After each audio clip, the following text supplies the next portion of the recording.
Hi നമസ്കാരം. ഇന്ന് നമ്മൾ സംസാരിക്കാൻ ഉദ്ദേശിക്കുന്നത് വീട് നിർമ്മാണത്തിൻ്റെ ഒരു A to Z complete details നിങ്ങളിലേക്ക് എത്തിക്കുക എന്നുള്ളതാണ്. അപ്പോൾ എല്ലാ മനുഷ്യന്മാരുടെയും ഒരു സ്വപ്നമാണ് ഒരു വീട് നിർമ്മിക്കുക എന്നുള്ളത്. എന്നാൽ ആ വീട് നിർമ്മിക്കാനായിട്ട് ഓരോ ആൾക്കാരുടെയും ഓരോ രീതിയിലുള്ള സാമ്പത്തിക സ്ഥിതിയായിരിക്കും ഉണ്ടാവുക. എന്നാൽ അവനവൻ്റെ ബഡ്ജറ്റിനൊത്ത് ഒന്ന് പ്ലാൻ ചെയ്യുക, അല്ലെങ്കിൽ അവനവനെ പ്ലാൻ ചെയ്യാൻ ഒന്ന് പ്രേരിപ്പിക്കുക എന്നുള്ളതാണ് ഈ വീഡിയോ കൊണ്ടൊന്ന് ഉദ്ദേശിക്കുന്നത്. അതായത് നമുക്കിതിനെപ്പറ്റിയുള്ള അറിവ് പരിമിതമാണ്. എന്നാൽ ആ അറിവിനെ പൂർണ്ണ രൂപത്തിലേക്കൊന്ന് എത്തിക്കുക. ഈ വീഡിയോയിലൂടെ എല്ലാവർക്കും ഒരു വീട് നിർമ്മാണത്തിൻ്റെ starting to end complete details നിങ്ങൾക്ക് ലഭിക്കുക എന്നുള്ളതാണ് നമ്മളുടെ ഒരു ഉദ്ദേശം. ഇനി ഒരു വീട് നിർമ്മിക്കുമ്പോൾ നമ്മൾ ആദ്യത്തെ ഒരു പ്രോസസ്സ് എന്ന് പറയുന്നത് ആ പ്ലോട്ട് പർച്ചേസ് ചെയ്യുക എന്നുള്ളതാണ്. ചില ആളുകൾക്ക് സ്വന്തമായ സ്ഥലം ഉണ്ടാവും. അവനവനെ സംബന്ധിച്ച് അതൊരു വിഷയമാവില്ല. ചില ആളുകൾക്ക് വീട് നിർമ്മിക്കാൻ വേണ്ടി മാത്രമായിട്ട് അവരവരുടെ പ്ലോട്ട് പുതിയതായിട്ട് പർച്ചേസ് ചെയ്യുന്നുണ്ടാവും. അങ്ങനെയുള്ളവരുടെ കാര്യമാണ് ഞാൻ പറയുന്നത്. പ്ലോട്ട് പർച്ചേസിങ് തൊട്ട് സ്റ്റാർട്ടിങ് നമ്മളുടെ വീടിൻ്റെ ഒരു ഫസ്റ്റ് പ്രോസസ്സാണ് ഈ പ്ലോട്ട് പർച്ചേസിങ് എന്ന് പറയുന്നത്. അപ്പോൾ അവിടെ തൊട്ടേ നമ്മൾ ഇതിനകത്ത് ഫുള്ളി കംപ്ലീറ്റ്ലി പ്ലാൻ ചെയ്ത് തുടങ്ങണം എന്നുള്ളതാണ് ഇതിനകത്തുള്ളൊരു കാര്യം. ഒരു പ്ലോട്ട് പർച്ചേസ് ചെയ്യുമ്പോൾ നമ്മൾ നോക്കേണ്ട ഒരുപാട് കാര്യങ്ങളുണ്ടാവും.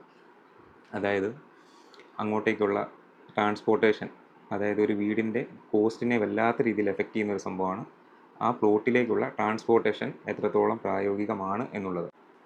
ഒരു പ്ലോട്ട് സെലക്ട് ചെയ്യുമ്പോൾ ആ പ്ലോട്ടിലേക്കുള്ള വഴി 12 അടി എങ്കിലും വീതി ഉണ്ടെന്ന് ഉറപ്പുവരുത്തുക. കാര്യം എന്താണെന്ന് വെച്ച് കഴിഞ്ഞാൽ അതിലേക്കുള്ള വണ്ടിയുടെ വലിയ വണ്ടികളുടെ ആക്സസ് ഉറപ്പുവരുത്താനായിട്ടാണത്. അതുപോലെ തന്നെ നമ്മളുടെ തൊട്ടടുത്ത് തന്നെ പോസ്റ്റ് ലഭ്യമാണെങ്കിൽ അത് മാക്സിമം ശ്രമിക്കുക അതിന് വേണ്ടിയിട്ട്. കാര്യം എന്താണെന്ന് വെച്ച് കഴിഞ്ഞാൽ തൊട്ടടുത്ത് പോസ്റ്റുകളുണ്ടെങ്കിൽ നമുക്ക് ആ കോസ്റ്റ് കൂടെ കുറഞ്ഞു കിട്ടും. പുതിയതായി ഒരു പോസ്റ്റ് ഇടേണ്ടി വരുന്ന സ്ഥലങ്ങളിൽ പലപ്പോഴും 15,000 തൊട്ട് 22,000 ഒക്കെ വരെ പുതിയൊരു പോസ്റ്റിന് വേണ്ടിയിട്ട് ചിലവ് വരാറുണ്ട്. അങ്ങനെയുള്ളപ്പോൾ നമ്മൾ ആ പ്ലോട്ട് പർച്ചേസ് ചെയ്തതിന് ശേഷം വീട് പണിക്ക് മുൻപായിട്ട് തന്നെ ഒരു വലിയ എമൗണ്ട് പ്ലോട്ട് പർച്ചേസിങ്, അതുപോലെ തന്നെ ഇൻ കേസ് വെള്ളത്തിൻ്റെ ഇഷ്യൂസ് ഉണ്ടെങ്കിൽ ആ വെള്ളത്തിന് വേണ്ടിയിട്ടുള്ള കിണർ കുഴിക്കുന്ന കോസ്റ്റ്, അതുപോലെ തന്നെ വെള്ളം ലഭ്യമല്ലെങ്കിൽ വെള്ളം എത്തിക്കാനായിട്ട് കൊടുക്കുന്ന കോസ്റ്റ്. അപ്പോൾ ഇതെല്ലാം ഒന്ന് പൂർണ്ണമായിട്ട് ഉറപ്പ് വരുത്തുക. അതായത് പ്ലോട്ട് കംപ്ലീറ്റ്ലി നമുക്ക് വെള്ളം ലഭ്യമാണ്, അതുപോലെ തന്നെ ഇലക്ട്രിസിറ്റി തൊട്ടടുത്ത് ലഭ്യമാണ്, അതുപോലെ തന്നെ 12 അടി വീതി ഉണ്ടെന്ന് ഉറപ്പുവരുത്തുക. ഇങ്ങനെയുള്ള കാര്യങ്ങളെല്ലാം നമുക്ക് വീടിന് മുൻപ് വീട് പണിക്ക് മുൻപായിട്ടുള്ള കുറേ കോസ്റ്റിനെ കുറച്ച് തരും. വേറൊരു മെയിൻ കാര്യമാണ് കയ്യാലകെട്ട്. അതായത് 4 സൈഡും നമ്മളൊന്ന് നല്ല രീതിയിൽ അനലൈസ് ചെയ്യുക നമ്മളുടെ പ്ലോട്ടിൻ്റെ. എന്നിട്ട് എവിടെയെങ്കിലും കയ്യാലകെട്ട് നമുക്ക് എക്സ്ട്രാ ആയിട്ട് നമ്മൾ വാങ്ങിയതിന് ശേഷം ചെയ്യേണ്ടി വരുന്നുണ്ടോ എന്ന് ചെക്ക് ചെയ്യുക. അങ്ങനെയുള്ളപ്പോൾ അതിൻ്റെ ഒരു കോസ്റ്റ് കൂടി നമ്മൾ ഈ പ്ലോട്ടിൻ്റെ കണക്കുകൂട്ടലിൽ ഒന്ന് കണക്ക് കൂട്ടി വെക്കുക എന്നുള്ളത് തന്നെയാണ്. എല്ലാ സ്ഥലങ്ങളിലും നമുക്ക് പ്ലോട്ടിൻ്റെ 4 സൈഡിലും കയ്യാലകെട്ട് അവൈലബിൾ ആയിട്ട് വരണം എന്നില്ല. പ്ലെയിൻ ആയിട്ടുള്ള ഏരിയാസിൻ്റെ കാര്യമല്ല ഞാൻ പറയുന്നത്. തട്ടായിട്ടോ കാര്യങ്ങളോ നിൽക്കുന്ന സ്ഥലങ്ങളിൽ ചിലപ്പോൾ 1-2 സൈഡ് നമ്മൾ തന്നെ കെട്ടിയെടുക്കേണ്ട അവസ്ഥകളുണ്ടാകും. അങ്ങനെ വരുമ്പോൾ ഒരു വലിയ എമൗണ്ട് അതിന് വേണ്ടിയിട്ട് മാറുകയാണ്. അപ്പോൾ നമ്മളുടെ കണക്കുകൂട്ടലിൽ എപ്പോഴും സ്ഥലത്തിൻ്റെ വാല്യൂ എന്ന് പറയുന്നത്, അല്ലെങ്കിൽ സ്ഥലത്തിന് നമ്മൾ കൊടുക്കുന്ന വാല്യൂ എന്ന് പറയുന്നത് ഇത് ഉൾപ്പെടെയായിരിക്കണം ആ ഒരു കണക്കുകൂട്ടൽ. കാരണം നമ്മൾ വാങ്ങിയതിന് ശേഷം വരുന്ന എക്സ്പെൻസുകൾ, ആ സ്ഥലത്തിന് വേണ്ടി നമ്മൾ ചിലവാക്കാൻ പോകുന്ന എക്സ്പെൻസുകൾ നമ്മൾ മുൻകൂറായിട്ട് കണക്ക് കൂട്ടിയതിന് ശേഷം മാത്രം വേണം ഒരു പ്ലോട്ട് പർച്ചേസ് ചെയ്യാനായിട്ട്. ഞാനിത് ഇത്രയും കാര്യങ്ങൾ പറഞ്ഞത് ഒരു പ്ലോട്ട് പർച്ചേസിന് ശേഷം പലപ്പോഴും പല ആളുകളും ബുദ്ധിമുട്ടാറുണ്ട്. വീട് പണിക്ക് വേണ്ടി വെച്ച പല പൈസയും പ്ലോട്ടിന് വേണ്ടിയിട്ട് ചിലവാക്കേണ്ട അവസ്ഥകളിലെത്താറുണ്ട്. സ്വാഭാവികമായിട്ടും നമ്മളൊരു പ്ലോട്ട് പർച്ചേസ് ചെയ്യുമ്പോൾ വെള്ളം അവിടെ പ്രതീക്ഷിക്കുന്നു. പക്ഷേ കിണർ എന്തായാലും നോർമലി പ്ലോട്ട് ഡിവൈഡ് ചെയ്ത് വിൽക്കുന്ന ആളുകൾ സ്വാഭാവികമായിട്ടും കിണർ നിർമ്മിച്ചതിന് ശേഷമല്ലായിരിക്കും തരുന്നത്. കിണറിൻ്റെ ഒരു ചിലവ് നമ്മൾ എപ്പോഴും ഒരു പ്ലോട്ടിൽ നമ്മൾ പ്രതീക്ഷിക്കുന്ന ഒരു ചിലവുകളാണ്. പക്ഷേ പ്രതീക്ഷിക്കാത്ത ഒരുപാട് ചിലവുകളാണ് ഈ പറഞ്ഞ ടെമ്പററി കണക്ഷൻ കിട്ടുമ്പോൾ ഉണ്ടാകുന്ന പോസ്റ്റ് വെക്കണം എന്ന് നിർബന്ധം പറയുന്ന കാര്യങ്ങൾ. അപ്പോൾ അങ്ങനെയുള്ള കാര്യങ്ങളെ പ്രധാനമായിട്ടും ശ്രദ്ധിക്കുക എന്നുള്ളത് തന്നെയാണ് പറയാനുള്ളത്. അപ്പോൾ ഇത്രയും കാര്യങ്ങൾ. പിന്നെ വേറൊരു മെയിൻ കാര്യമാണ് പ്ലോട്ടിൻ്റെ ഷേപ്പ്. നമുക്ക് വീടെന്ന് പറയുന്ന ഒരു പ്രധാന ഘടകമാണല്ലോ. നമ്മൾ സ്വപ്നം കാണുന്ന നമ്മളുടെ ഒരു സ്വപ്ന ഭവനമാണല്ലോ നമ്മൾ അവിടെ നിർമ്മിക്കുന്നത്. അപ്പോൾ ആ പ്ലോട്ടിൽ ആ വീടിനെ ഇപ്പം അതിൻ്റെ പരിമിതികളുണ്ടാവും. ആ പരിമിതികൾക്കുള്ളിൽ ആ പ്ലോട്ടിൽ എങ്ങനെ വീടിനെ മാക്സിമം ഭംഗിയായിട്ട് നിർമ്മിക്കാം എന്നുള്ളൊരു ചിന്തയാണ് നമുക്ക് ശരിക്കും വേണ്ടത്. അപ്പോൾ എപ്പോഴും പ്ലോട്ട് സെലക്ട് ചെയ്യുന്നത് മാക്സിമം വൈഡായിട്ടുള്ള പ്ലോട്ടുകൾ സെലക്ട് ചെയ്യുക. വൈഡായിട്ടുള്ള പ്ലോട്ടുകൾ സെലക്ട് ചെയ്യുമ്പോൾ ഉണ്ടാകുന്ന ഒരു ഗുണം എന്താണെന്ന് വെച്ച് കഴിഞ്ഞാൽ, വീട് ഇൻ കേസ് നമ്മൾ ഉദ്ദേശിക്കുന്ന ഒരു 1500-നൊക്കെ താഴെയാണെങ്കിൽ, അതായത് ഏരിയ കുറഞ്ഞ വീടുകളാണെങ്കിൽ എങ്കിൽ പോലും ആ വീടുകളെ നമുക്ക് മാക്സിമം ലുക്കിലേക്ക് കൊണ്ടുവരാൻ സാധിക്കും. അതിനെ മാക്സിമം വൈഡാക്കി വെച്ചുകൊണ്ട് ആ വീടിന് 2000 സ്ക്വയർ ഫീറ്റിന് മേളിലുള്ള ഒരു ഏരിയ തോന്നുന്ന രീതിയിലുള്ള വീടുകളായി നിർമ്മിച്ചെടുക്കാൻ സാധിക്കും. വീട് നിർമ്മിക്കുന്നതിന് മുൻപുള്ള പ്ലോട്ട് സെലക്ഷനകത്ത് എപ്പോഴും നമ്മൾ വളരെ ശ്രദ്ധാപൂർവം മാത്രം വേണം ഓരോ കാര്യങ്ങളും നീക്കാനായിട്ട്. ഇത്രയും കാര്യങ്ങൾ നിങ്ങൾ പ്ലോട്ട് പർച്ചേസിങ്ങിന് മുന്നായിട്ട് ശ്രദ്ധിക്കുക. മെയിനായിട്ടുള്ള ഇത്രയും കാര്യങ്ങളാണുള്ളത്. അതുപോലെ തന്നെ പറ്റുമെങ്കിൽ മാക്സിമം സ്ക്വയർ ഷേപ്പിലുള്ള അല്ലെങ്കിൽ റെക്റ്റാങ്കിൾ ഷേപ്പിലുള്ള പ്ലോട്ടുകൾ മാത്രം ചൂസ് ചെയ്യാനായിട്ട് ശ്രമം നടത്തുക. അതും നമ്മളുടെ മാക്സിമം സ്പേസ് യൂസബിലിറ്റിയെ കുറച്ചുകൂടെ ബെറ്ററായിട്ട്, അല്ലെങ്കിൽ ഒരു വീടിൻ്റെ അറേഞ്ച്മെൻറ്റിനെ ബെറ്ററായിട്ട് കൊണ്ടുവരാനായിട്ട് നമുക്ക് ഒരുപാട് ഗുണം ചെയ്യുന്നൊരു കാര്യമാണ്. അപ്പോൾ ഇത്രയും കാര്യങ്ങളാണ് മെയിനായിട്ട് ഒരു പ്ലോട്ട് പർച്ചേസിങ്ങിന് മുന്നായിട്ട് ശ്രദ്ധിക്കേണ്ട കാര്യങ്ങൾ. ഇനി വീട് പണിയിലേക്ക് വരാം. വീട് പണിയുടെ ആദ്യ ഘട്ടം എന്ന് പറയുന്നത് അതിൻ്റെ പ്ലാൻ വര തന്നെയാണ്. പ്ലാൻ വരയ്ക്കാനായിട്ട് നിങ്ങൾക്ക് ഒരുപാട് ഓപ്ഷൻസാണ് ഫ്രണ്ടിലുള്ളത്. ഒന്നുകിൽ നിങ്ങൾ ആദ്യമായിട്ട് വർക്ക് ചെയ്യാനായിട്ട് ഉദ്ദേശിക്കുന്നത് എങ്ങനെയാണ് എന്നുള്ളൊരു കാര്യം കൺഫേം ചെയ്യുക. അതായത് നിങ്ങൾക്ക് ഒരു വീട് നിർമ്മിക്കണം. ആ വീട് നിർമ്മിക്കാനായിട്ട് നിങ്ങൾക്ക് ഓപ്ഷൻസ് ഒരുപാടുണ്ട്. നമ്പർ 1, ഒരു ലേബർ കോൺട്രാക്ടറിനെ നിങ്ങൾ സമീപിക്കുക. ഒരു ലേബർ കോൺട്രാക്ടറിനെ നിങ്ങൾ സമീപിക്കുന്നതിൻ്റെ റിസൾട്ട് എന്ന് പറയുന്നത്, നമുക്ക് സാധനങ്ങൾ അവർക്ക് വാങ്ങിച്ചു കൊടുക്കാം. ആ സാധനങ്ങൾ കൊണ്ട് അവർ വീട് നിർമ്മിച്ചു തരും. അപ്പോൾ ഈ വീട് നിർമ്മാണത്തിൽ സാധനങ്ങൾ പർച്ചേസ് ചെയ്യുന്നത് നമ്മളായിരിക്കണം, പക്ഷേ വീട് നിർമ്മിക്കുന്നത് ലേബർ കോൺട്രാക്റ്റായിരിക്കണം. ആ ലേബർ കോൺട്രാക്റ്റിന് നിശ്ചിത തുക പറഞ്ഞുകൊണ്ട് ഒരു കോൺട്രാക്റ്റ് എഗ്രിമെൻറ്റ് വെച്ചുകൊണ്ടാണ് ഈ പറഞ്ഞ വീട് നിർമ്മാണം നമ്മൾ അവരിലേക്ക് കൈമാറുന്നത്. സാധനങ്ങൾ പർച്ചേസ് ചെയ്യുന്നതിനകത്ത് നമുക്കുള്ള ഇഷ്യൂസ് എന്ന് പറഞ്ഞാൽ, നമുക്ക് ഇഷ്ടംപോലെ ടൈം വേണം ഇതിന്. അതായത് ഒരു വീട് നിർമ്മിക്കുമ്പോൾ ലേബർ കോൺട്രാക്റ്റ് കൊടുക്കാൻ ഉദ്ദേശിക്കുന്ന ആളുകൾ അവർക്ക് അതിനുള്ള ടൈമുണ്ട് എന്ന് ഉറപ്പുവരുത്തുക. പലപ്പോഴും ലേബർ കോൺട്രാക്റ്റ് കൊടുക്കുന്ന ആളുകൾ ഫേസ് ചെയ്യുന്ന ഒരു വലിയ ഇഷ്യൂ ആണ്, അവർക്ക് പലപ്പോഴും ടൈം ഇല്ലായിരിക്കും, പക്ഷേ ലാഭം കണ്ടെത്താനായിട്ട് ലേബർ കോൺട്രാക്റ്റ് കൊടുക്കും. പിന്നീട് സാധനങ്ങൾ പർച്ചേസ് ചെയ്യുന്നതിലും ബാക്കിയുള്ള കാര്യങ്ങളിലും അവർ ബുദ്ധിമുട്ടും. എന്നാൽ ഈ പറഞ്ഞ രീതിയിലുള്ള ഒരു റിസൾട്ടിലേക്ക് കൊണ്ടുവരാൻ സാധിക്കില്ല എന്നുള്ളത് തന്നെ. അപ്പോൾ വീട് മനോഹരമാക്കുകയും വേണം, സാമ്പത്തിക ലാഭം കൊണ്ടുവരാനും സാധിക്കണം, എന്നാൽ ടൈമും ഇല്ല എന്നൊരു കണ്ടീഷൻ ആക്ച്വലി പ്രായോഗികമായിട്ട് അതല്ലെങ്കിൽ പോസിബിലിറ്റി ഇല്ല എന്നുള്ളത് തന്നെയാണ് അതിനകത്ത് പറയാനുള്ളത്. അതിൻ്റെ ഒരു സെക്കൻഡ് വേർഷൻ എന്ന് പറയുന്നത്, ലേബർ കോൺട്രാക്ടർക്ക് കൊടുക്കാൻ ഇൻ കേസ് നിങ്ങൾക്ക് ടൈമുണ്ട്, സാധനങ്ങൾ പർച്ചേസ് ചെയ്യുന്ന ടൈമുണ്ട്, അല്ലെങ്കിൽ വീടിൻ്റെ A to Z കാര്യങ്ങൾക്ക് പർച്ചേസിങ്ങിൻ്റെ കാര്യത്തിൽ നിങ്ങൾക്ക് ടൈമുണ്ട്, ഇവരെയൊക്കെ ഈ ലേബർ കോൺട്രാക്ടർമാരെ മാനേജ് ചെയ്യാനുള്ള കപ്പാസിറ്റി ഉണ്ട്, ഇതൊക്കെ ഉണ്ടെങ്കിൽ നിങ്ങൾക്ക് ഈ ഒരു വഴി സ്വീകരിക്കാം. ലേബർ കോൺട്രാക്ടർമാരിൽ സമീപിച്ച് സാധനങ്ങൾ പർച്ചേസ് ചെയ്ത് അവരിലേക്ക് കൊടുത്ത് അങ്ങനെ ആ രീതിയിലുള്ള വീട് നിർമ്മാണ രീതി നിങ്ങൾക്ക് സ്വീകരിക്കാം. ഇനി രണ്ടാമതായി, ഒരു നല്ല കമ്പനിയെ, ഏറ്റവും നല്ലൊരു കമ്പനിയെ, അതായത് നാട്ടിലുള്ള ഏറ്റവും നല്ലൊരു കമ്പനിയെ ചൂസ് ചെയ്ത് അവരിലൂടെ വീട് പണിയെ നീക്കാൻ സാധിക്കും. അവരിലൂടെ നീക്കുക, ഏറ്റവും നല്ലൊരു കമ്പനിയെ ചൂസ് ചെയ്ത് അവരിലൂടെ നീക്കുമ്പോൾ നിങ്ങൾക്ക് ലഭിക്കുന്ന ഒരു കാര്യം എന്ന് വെച്ച് കഴിഞ്ഞാൽ ഒരു പ്രൊഫഷണലിസം. ആ വീട് നിർമ്മാണത്തിൽ നമ്മളുടെ ഒരു സ്വപ്ന ഭവനമാണല്ലോ, അതിലൊരു പ്രൊഫഷണലിസം വരും. അതിലവർ എക്സിക്യൂട്ട് ചെയ്യുന്ന രീതിക്കകത്തൊരു പ്രൊഫഷണലിസം വരും.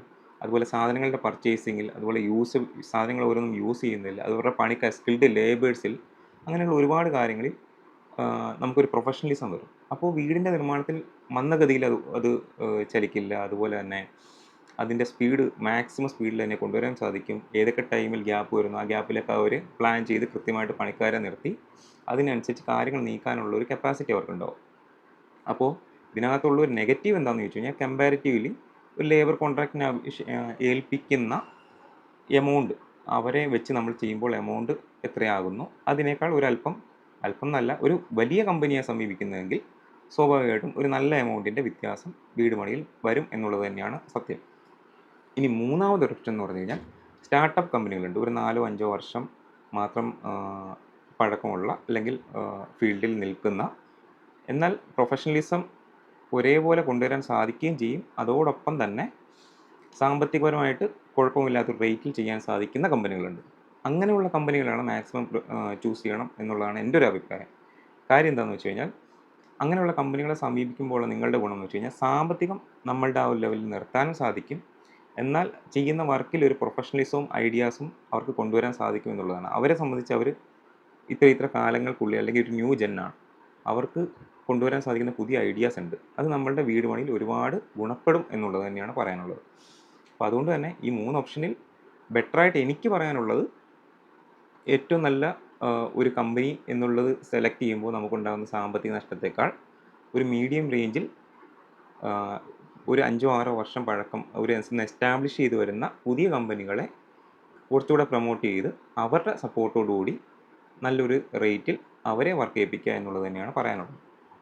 ഇനി ഈ ടൈം ഇഷ്ടം പോലെയുള്ള ആളുകൾക്ക്, അല്ലെങ്കിൽ ഇതിന് പുറകെ നടക്കാൻ സമയമുള്ള ആളുകൾക്ക് കൃത്യമായിട്ട് ലേബർ കോൺട്രാക്റ്റിനെ ഏൽപ്പിച്ച് ചെയ്യുന്നതിൽ പ്രത്യേകിച്ച് ഇഷ്യൂസ് ഇല്ല എന്ന് തന്നെയാണ് അതിനകത്തുള്ളൊരു എൻ്റെ ഒരു അഭിപ്രായം കൂടി.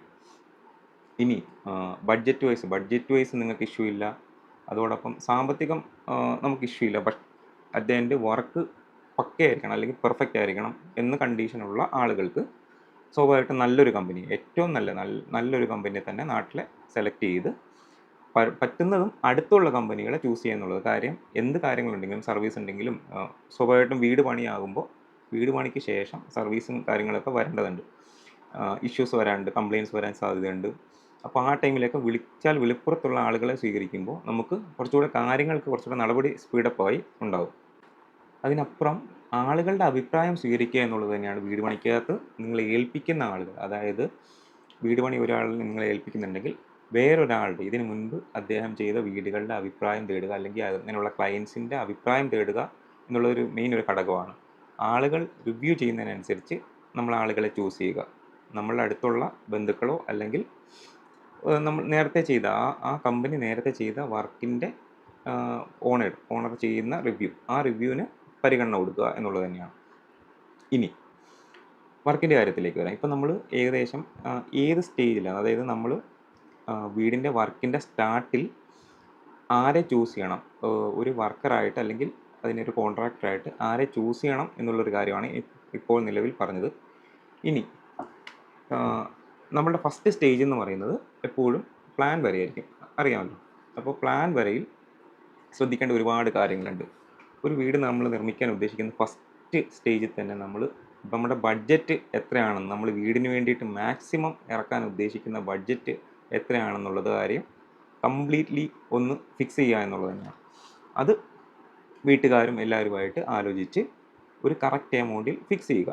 എന്നിട്ട് ആ എമൗണ്ടിനെ ഏത് രീതിയിൽ വീട് പണിയിൽ സ്പ്ലിറ്റ് ചെയ്യുന്നു എന്നുള്ള കാര്യം ഒരു നല്ലൊരു പ്രൊഫഷണൽ എഞ്ചിനീയറുമായിട്ട് നിന്ന് സംസാരിച്ച് അതിൻ്റെ കാര്യത്തിൽ ഒരു ക്ലാരിറ്റി ആക്കുക എന്നുള്ളത് തന്നെയാണ്. അപ്പോൾ വീടിന് വേണ്ടിയിട്ട് ആ എമൗണ്ട് എത്രയാണോ ഫിക്സ് ചെയ്യാൻ ഉദ്ദേശിക്കുന്നത്, ആ ഫിക്സ് ചെയ്ത ആ എമൗണ്ട് എത്രയാണോ ആ എമൗണ്ടിൽ ഒരു ഏരിയയെ ഫിക്സ് ചെയ്യുക. ആ എമൗണ്ടിൽ തീരുന്ന ഒരു ആവറേജ് ഇതിനൊന്നും കൃത്യമായിട്ടുള്ള കണക്കില്ല. കാര്യം എന്താണെന്ന് വെച്ച് കഴിഞ്ഞാൽ ഓരോ രീതിയിലായിരിക്കും ഓരോരുത്തരുടെയും സ്വപ്നം. നമ്മൾ സ്വാഭാവികമായിട്ടൊരു വീട് നിർമ്മാണമാകുമ്പോൾ അതിൻ്റെ ഓരോ ഘട്ടങ്ങൾ കഴിയുമ്പോൾ തൊട്ട് നമ്മളുടെ ഇങ്ങനെ ആകാംക്ഷ ഇങ്ങനെ കൂടിക്കൂടി വരികയാണല്ലോ. അപ്പോൾ ഓരോ ഘട്ടത്തിലും നമ്മൾ മാറ്റങ്ങൾ ഒരുപാട് കൊണ്ടുവരാൻ സാധ്യതയുള്ള ഒരു ഇതാണ്. നോർമലി നമ്മളൊരു കാറോ അല്ലെങ്കിൽ എന്തെങ്കിലും വീട്ടിലേക്കുള്ള സാധനങ്ങളോ പർച്ചേസ് ചെയ്യുന്ന പോലെയല്ല ഒരു വീട് എന്ന് പറഞ്ഞാൽ സ്വാഭാവികമായിട്ടും നമ്മൾ സ്റ്റാർട്ടിങ് ഒരു ഇതുണ്ടാവും. അത് കുറച്ചാകുമ്പം നമ്മളുടെ ഐഡിയ മാറും, അല്ലെങ്കിൽ നമ്മളുടെ താല്പര്യങ്ങൾ മാറും. അങ്ങനെ വീടിൻ്റെ ഓരോ ഘട്ടത്തിലും നമ്മൾ ഇതിനെ ഇങ്ങനെ ഫുൾ അനലൈസ് ചെയ്തുകൊണ്ടിരിക്കും. അപ്പോൾ അതിനനുസരിച്ച് നമ്മളിങ്ങനെ നമ്മളുടെ ഐഡിയാസ് മാറ്റിക്കൊണ്ടിരിക്കും. വീടെന്ന് പറയുന്ന ഒരു സ്വപ്നമാണ്. ആ സ്വപ്നത്തെ പൂർത്തിയാക്കാൻ വേണ്ടിയിട്ട് നമ്മൾ ഒരുപാട് ഘട്ടങ്ങളിലൂടെ കടന്നു പോകും. അപ്പോൾ അതൊക്കെ പൂർണ്ണമായിട്ടും അതിൻ്റെ ബാക്കി കാര്യങ്ങളൊക്കെ നമുക്ക് പുറകെ സംസാരിക്കാം. അപ്പോൾ നമ്മൾ എമൗണ്ട് ഫിക്സ് ചെയ്യുന്നു, ഒരു ഏരിയ ഫിക്സ് ചെയ്യുന്നു. ഫസ്റ്റ് ആ ഏരിയ ഫിക്സ് ചെയ്ത് കഴിഞ്ഞ ഉടനെ നമുക്ക് ആ ഏരിയക്കുള്ളിൽ ആ വീടിനുള്ളിൽ എന്തൊക്കെ വരണം എന്നുള്ള കാര്യം ഫിക്സ് ചെയ്യുക. എക്സാമ്പിൾ ഇപ്പം ഒരു സിമ്പിളായിട്ട് നോർമൽ രീതിയിൽ പറഞ്ഞു കഴിഞ്ഞാൽ സിറ്റ് ഔട്ട് ഫസ്റ്റ് നമ്മൾ കാണുന്ന എപ്പോഴും സിറ്റ് ഔട്ട് ആയിരിക്കും. അതിനുശേഷം living area, dining area, kitchen.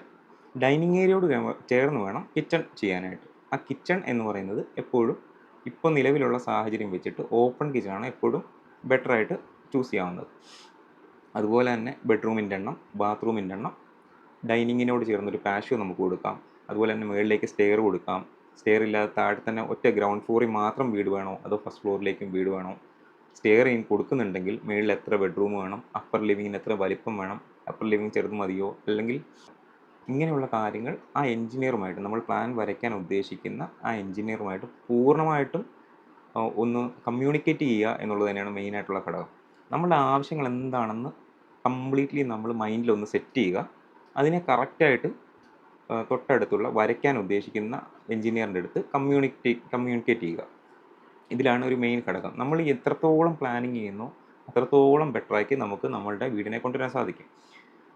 പിന്നെ ഇതിനകത്തുള്ളൊരു മെയിൻ ഘടകം എന്ന് പറയുന്നത് ആ എഞ്ചിനീയറിന് നമ്മളുടെ പ്ലാൻ വരയ്ക്കുന്ന ആ എഞ്ചിനീയറിന് ഒരു പ്രാധാന്യം കൊടുക്കുക. കാരണം അവർ കുറച്ച് കാലങ്ങളായിട്ട് വരച്ചു വരുന്ന രീതികളാണല്ലോ. ആ എഞ്ചിനീയറിനെ സെലക്ട് ചെയ്യുന്നതിനകത്തും ഇഷ്യൂസ് ഉണ്ട്. ഈവൻ ഓരോ കമ്പനീസിനകത്തും ഓരോ ടൈപ്പ് രീതികളായിരിക്കും പ്ലാൻ ചെയ്യുന്നുണ്ടാവുക. അപ്പോൾ അതിനെ കൃത്യമായിട്ട് മനസ്സിലാക്കുക എന്നുള്ളത് തന്നെയാണ്.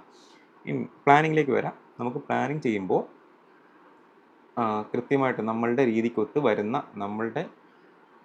നമ്മൾ എന്താണോ ഇഷ്ടപ്പെടുന്നത്, ഏത് തരത്തിലുള്ള വീടാണോ ഇഷ്ടപ്പെടുന്നത്, അതിനോട് യോജിച്ച പ്ലാനുകൾ വരച്ചു തരുന്ന എഞ്ചിനീയറിൻ്റെ അടുത്ത് സമീപിക്കുക. അല്ലെങ്കിൽ ഇൻ കേസ് സ്റ്റാർട്ടിങ്ങിൽ തന്നെ നമുക്ക് പിഴച്ചു, നമ്മൾ വരച്ചു വരുന്ന എഞ്ചിനീയർ, അതായത് ഫസ്റ്റത്തെ പ്ലാൻ വരച്ചു തരുന്ന എഞ്ചിനീയറിൻ്റെ പ്ലാൻ നമുക്ക് ഇഷ്ടപ്പെട്ടില്ല, നമുക്ക് അതിനോട് യോജിക്കുന്നില്ല, പരസ്പരം കമ്മ്യൂണിക്കേഷൻ ക്ലിയർ ആവുന്നില്ല, അങ്ങനെയുള്ള സാഹചര്യത്തിൽ വേറൊരു എഞ്ചിനീയറിനെ സമീപിക്കുക എന്നുള്ളത് തന്നെയാണ് പറയാനുള്ളത്.